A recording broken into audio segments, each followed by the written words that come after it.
தருமபுரி அருகே பரோலில் வந்த ஆயுள் கைதி மனைவியுடன் சடலமாக மீட்கப்பட்டது தொடர்பாக தீவிர விசாரணை நடைபெறுகிறது.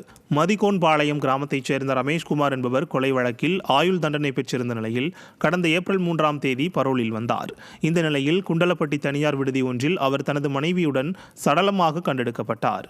இந்த நிலையில் மனைவியின் நடத்தையில் சந்தேகமடைந்த ரமேஷ்குமார் அவரை கொலை செய்து தானும் தற்கொலை செய்திருக்கலாம் என அவரது தந்தை சக்கரவர்த்தி தெரிவித்த தகவலின் அடிப்படையில் விசாரணை நடைபெறுகிறது. தருமபுரி மாவட்ட ஆட்சியர் அலுவலகத்தில் மக்கள் மனுக்கள் மீது நடவடிக்கை எடுக்காமல் அதிகாரிகள் அலட்சியம் காட்டி வரும் நிலையில் மனு கொடுக்க வருபவர்களை கோடை காலத்தில் அலைகழிப்பதாகவும் குற்றச்சாட்டு எழுந்துள்ளது.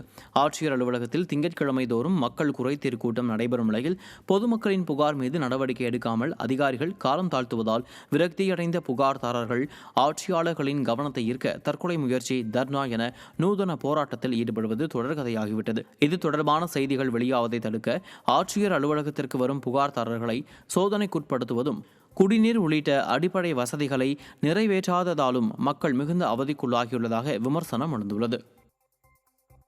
திருவண்ணாமலை மாவட்டம் ஆரணி அருகே வீட்டின் படுக்கை அறை வரை ஆய்வு என்ற பெயரில் மின்வாரிய ஊழியர்கள் அத்துமீறி நுழைந்ததாக கோட்டாட்சியரிடம் மனு அளிக்கப்பட்டது.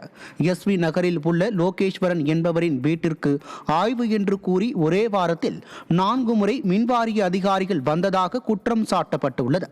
இதுகுறித்து கோட்டாட்சியரிடம் லோகேஸ்வரன் புகார் அளித்தார். வெற்று மாடல் ஆட்சியில் அதிகாரத்தை அதிகாரிகள் தவறாக பயன்படுத்துவதாக மக்கள் குற்றம் சாட்டியுள்ளனர்.